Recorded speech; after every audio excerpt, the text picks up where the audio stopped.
Hello students, today we are going to start math subject of class 7th. If you are watching this video, please open your book and listen to me carefully. So let's continue.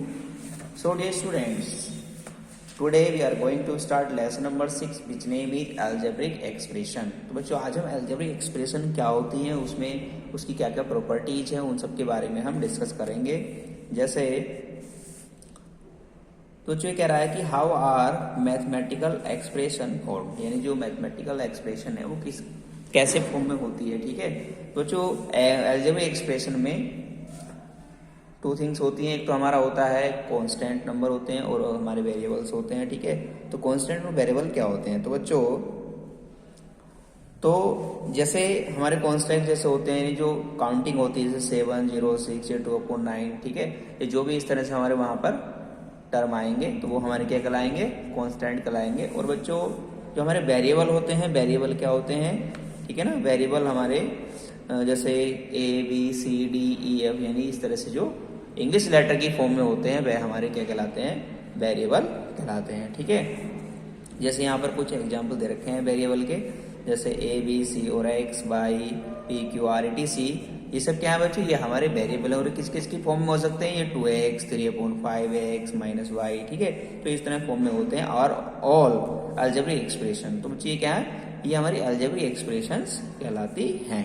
ठीक है ना, तो in the expression a² - 3ab + b² a² = a multiply यानी जो a² है वो a multiply a है, b² = क्या है, b मल्टीप्लाई b। सब बच्चे जानते हैं, अगर किसी की पावर 2 है या पावर 3 कर दिया है तो उसको मल्टीप्लाई में उतने टाइम ही हम राइट करते हैं।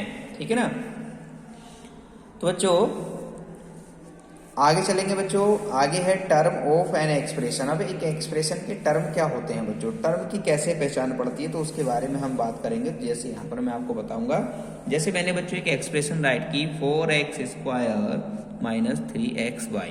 तो बच्चों यहाँ पर जो टर्म की पहचान होती है, टर्म को जो हम आइडेंटिफाई करते हैं वो प्लस और माइनस के साइन से करते हैं। जैसे बच्चों यहाँ पर माइनस से पहले एक ये है और इसके बाद में, यानी इस एक्सप्रेशन में 2 टर्म है। कितने टर्म है, 2 टर्म है। ठीक है ना, अगर मान लो मैं अगर राइट कर देता हूँ 4x², तो यहाँ पर केवल एक ही टर्म है। अगर मैं प्लस में इसमें 5y² लगा दूं तो यहाँ पर 2 टर्म हो गए हैं। ठीक है, तो इस तरह से हम टर्म को आइडेंटिफाई कर सकते हैं कि हमारे टर्म में कितने, हमारे एक्सप्रेशन में कितने टर्म हैं। ठीक है, अगर मैं यहाँ पर एक एक्सप्रेशन राइट करूँ 3x + 2y + 5, तो यहाँ पर हम देख सकते हैं 1 2 3, यहाँ 3 टर्म्स है। तो यहाँ पर हम आइडेंटिफाई कर सकते हैं कि टर्म कितने हैं अलजेब्रिक एक्सप्रेशन में। ठीक है, प्लस और माइनस को देखकर। ठीक, आगे चलते हैं बच्चों, फैक्टर ऑफ ए टर्म। अब जैसे बच्चों एक टर्म के फैक्टर क्या होते हैं, जैसे हमने इसमें हमने ये 4x² ले लिया, तो 4x² के अगर मैं फैक्टर करना चाहूँ तो मैं क्या राइट करूँगा, 4 × x पावर 2 है तो मतलब x × x है, तो 4x² के फैक्टर क्या होगा, ये हो गए। ठीक है, तो हमने इस एक्सप्रेशन में 4x² एक टर्म लिया और उसके फैक्टर यहाँ पर करके दिखा दिए हैं। आगे अगर मैं 3xy लूँ तो -3xy के हम फैक्टर करेंगे, तो -3 × x × y। अगर हम इनका प्रोडक्ट करेंगे तो यही तो आएगा। तो हमने इसके जो फैक्टर थे वो राइट किए -3 × x × y। तो इस तरह से हम जो है टर्म के फैक्टर भी कर सकते हैं। उसके बाद आता है बच्चों कोफिशिएंट्स। अब कोफिशिएंट क्या होता है, जैसे बच्चों अगर हम कोफिशिएंट की बात करें, किसकी बात करें, कोफिशिएंट की बात करें, तो वो क्या होते हैं। जैसे बच्चों अगर मैं 4x² ले लिया और -3xy, अगर मैं आपसे कहूँ कि इसमें x² का कोफिशिएंट क्या है, यानी x² कहाँ पर है, यहाँ पर है।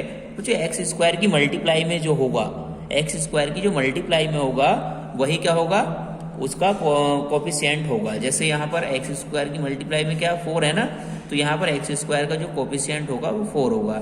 Any problem. अगर मैं आपसे कहूँ कि यहाँ y का कोफिशिएंट बताइए, तो y की मल्टीप्लाई में कौन कौन है, 3 और x है, तो y का जो कोफिशिएंट होगा वो 3x होगा। तो इस तरह से हम कोफिशिएंट फाइंड कर सकते हैं, नो प्रॉब्लम। ओके स्टूडेंट्स, आगे चलते हैं। आगे है बच्चों, आगे बच्चों आता है लाइक एंड अनलाइक टर्म। अब लाइक और अनलाइक टर्म क्या होते हैं उसके बारे में देखेंगे बच्चों। जैसे लाइक एंड अनलाइक टर्म, तो लाइक टर्म की बात कर लें पहले। तो बच्चों कह रहा है लाइक टर्म और similar term are term which have the same algebraic factor. तो जी जिसमें सेम अलजेब्रिक फैक्टर होता है उन्हें हम क्या कहते हैं, लाइक टर्म कहते हैं। जैसे ये कह रहा है they may differ in their numerical coefficient, the following are example of like term. तो बच्चों यहाँ पर देखें 5a, 3a एंड 8a। तो बच्चों यहाँ पर जो हमारा वेरिएबल है वो क्या है, देखो यहाँ पर भी a है, यहाँ पर भी a है, यहाँ पर भी a है। इसका मतलब the algebraic factors is a in each term, ठीक है ना। यानी जो अलजेब्रिक फैक्टर है वो क्या है, a है प्रत्येक टर्म में। तो इसका मतलब क्या है, लाइक टर्म हो गए। उसी प्रकार 4b² एंड 3b²। तो यहाँ पर भी देखो b², ठीक है ना। तो इसलिए क्या हो गया, ये भी हमारा लाइक टर्म हो गए। उसके बाद 3mn, 5mn। तो यहाँ पर बच्चों जो हमारे mn और mn दोनों साइड में दे रखे हैं, ठीक है। इट्स मीन क्या है, ये भी हमारे लाइक टर्म्स हैं। The algebraic factors is mn, ठीक है। जो अलजेब्रिक फैक्टर है वो mn है, तो इसलिए क्या हमारे लाइक टर्म हैं। तो बच्चों हम वेरिएबल से देखकर जो वेरिएबल आ रहे हैं उसे देखकर पता कर सकते हैं। अगर वेरिएबल सेम है, अगर जो इंग्लिश लेटर में दे रखे हैं वो सेम है सभी पदों में, तो वो हमारे क्या हो जाएंगे, लाइक टर्म हो जाएंगे, अदरवाइज नहीं होंगे, ठीक है। उसके बाद हम बात करेंगे बच्चों monomial, binomial, trinomial and polynomial. बच्चों मोनोमियल क्या होते हैं, बाइनोमियल क्या होते हैं, ट्राइनोमियल क्या होते हैं एंड पॉलिनोमियल क्या होते हैं। बच्चों मोनोमियल का मतलब है कि जिस अलजेब्रिक एक्सप्रेशन में केवल एक ही टर्म हो। तो ऐसे अलजेब्रिक एक्सप्रेशन जिसमें केवल एक ही टर्म होता है उन्हें हम किस में डालते हैं, किस कैटेगरी में डालते हैं, मोनोमियल की कैटेगरी में लाते हैं उनको। जैसे N algebraic expression with one term is called a monomial, यानी एक ऐसी अलजेब्रिक एक्सप्रेशन जिसमें केवल एक ही टर्म है तो उसे हम मोनोमियल कहते हैं। जैसे आपको कुछ एग्जांपल यहाँ पर दे रखे हैं 7xy। तो 7xy एक ही टर्म है ना, इसमें ये अलजेब्रिक एक्सप्रेशन है। तो बच्चों इसमें एक ही टर्म है 7xy, तो ये हमारा मोनोमियल का एग्जांपल है। -5m, ऐसे ही 3z² और 4etc, ये सब क्या हमारे, ये सब मोनोमियल्स हैं। उसके बाद बाइनोमियल की बात करें तो ऐसी अलजेब्रिक एक्सप्रेशन जिसमें केवल 2 टर्म होते हैं, ठीक है, तो उन्हें हम बाइनोमियल कहते हैं। जैसे an expression which contain 2 terms is called binomial. For example x+y, देख सकते हैं x+y में कितने टर्म हैं, x और y 2 टर्म हैं। m-5, तो इसमें 2 टर्म आप देख सकते हैं, mn + 4m, तो 2 टर्म हैं। a² - b² 2 टर्म है। आर बाइनोमियल्स, ये क्या है, बाइनोमियल्स हैं, ठीक है। उसके बाद है बच्चों ट्राइनोमियल। तो ट्राइनोमियल में कितने टर्म होंगे, अब आप बता सकते हैं। ट्राइनोमियल में 3 टर्म होंगे। For example an expression which contain 3 terms is called a trinomial. For example the expression x+y + 7। तो यहाँ पर इसमें क्या है, 3 टर्म्स देख सकते हैं, x+y + 7 3 टर्म्स है ना। उसके बाद ab + a + b, तो यहाँ पर भी 3 टर्म्स हैं। तो इस तरह की जो एक्सप्रेशन है वो हमारी ट्राइनोमियल्स कहलाती हैं। उसके बाद आता है बच्चों पॉलिनोमियल्स। पॉलिनोमियल्स क्या होते हैं बच्चों, तो बच्चे कह रहा है कि इन जनरल, ठीक है, सामान्य रूप से N algebraic expression with one or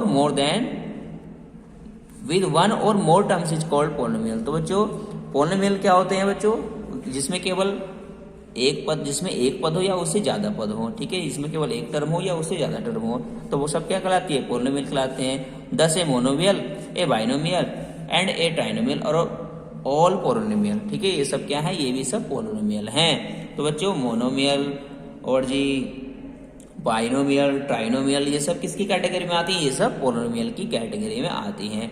तो पोलिनोमियल का क्या डेफिनेशन है कि जिसमें 1 या उससे ज्यादा टर्म होते हैं उन्हें हम पोलिनोमियल कहते हैं, ठीक है। तो क्लियर हो गया होगा। मोनोमियल्स क्या होते हैं, मोनोमियल्स में हमारा एक टर्म होता है, बाइनोमियल में 2 टर्म होते हैं, ट्राइनोमियल में 3 टर्म होते हैं और पॉलिनोमियल में हमारे 1 या उससे ज्यादा टर्म होते हैं, ठीक है। तो आज मैंने आपको एक्सरसाइज 6.1 के बारे में जो भी टॉपिक्स थे उनको क्लियर करा दिया है। नेक्स्ट वीडियो में बात करेंगे एक्सरसाइज 6.1 की। जब तक के लिए इतना ही, मिलेंगे नेक्स्ट वीडियो में नेक्स्ट एक्सरसाइज के साथ। Thank you.